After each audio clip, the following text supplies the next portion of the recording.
ইতিহাসের বুকে ইসলামের পতাকা যখন বিজয়ের ডানায় উড়ছিল, তখন এক নতুন অধ্যায়ের সূচনা হয়। উমাইয়া খেলাফা। খোলাফায়ে রাশিদিনের পর হযরত মুআবিয়া ইবনে আবি সুফিয়ান রাদিয়াল্লাহু তাআলা আনহু আল্লাহর ইচ্ছায় উমাইয়া শাসন ব্যবস্থার ভিত্তি স্থাপন করেন। তাদের রাজধানী দামেস্ক থেকে ছড়িয়ে পড়েছিল ইসলামের সভ্যতার আলো। রক্ত আর ঘামের বিনিময়ে নির্মাণ করেছিলেন বিশাল সাম্রাজ্য, যার সীমানা বিস্তৃত হয়েছিল স্পেনের আন্দালুস থেকে ভারত উপমহাদেশ পর্যন্ত। তাদের সৈন্যরা মরুভূমি পেরিয়েছে, পাহাড় ডিঙিয়েছে, সমুদ্র অতিক্রম করেছে শুধু আল্লাহর কালেমা উঁচু করার জন্য। তাদের সাহসিকতা ছিল অদম্য, তাদের শৃঙ্খলা ছিল অতুলনীয়।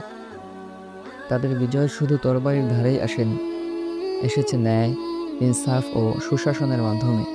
উমাইয়া শাসকরা প্রতিষ্ঠা করেছিলেন উন্নত প্রশাসনিক কাঠামো, শক্তিশালী সেনাবাহিনী এবং এক সুবিশাল ডাক ব্যবস্থা। তারা মুদ্রার প্রবর্তন করেছিল, গড়ে তুলেছিল জ্ঞান চর্চার কেন্দ্র। তবে সবচেয়ে বড় শিক্ষা তাদের ত্যাগ ও অবদান, কারণ তারা বুঝেছিল ইসলামের পতাকা বহন মানে শুধু ক্ষমতা নয়, বরং দায়িত্ব, আমানত এবং ইনসাফ।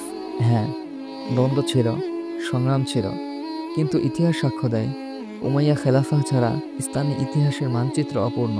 তাদের রক্তের কালি দিয়ে লেখা হয়েছে বিজয়, সুশাসন আর ইনসাফের সোনালী অক্ষর। উমাইয়াদের শাসন আন্দালুসে এক নতুন সভ্যতার দ্বার উন্মোচন করে।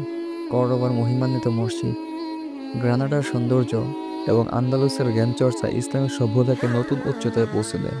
সেখানে জন্ম নেয় চিকিৎসাশাস্ত্র, জ্যোতির্বিজ্ঞান, দর্শন ও স্থাপত্যকলার অগণিত কীর্তি, যা পরে ইউরোপীয় নবজাগরণের অনুপ্রেরণা হয়ে দাঁড়ায়।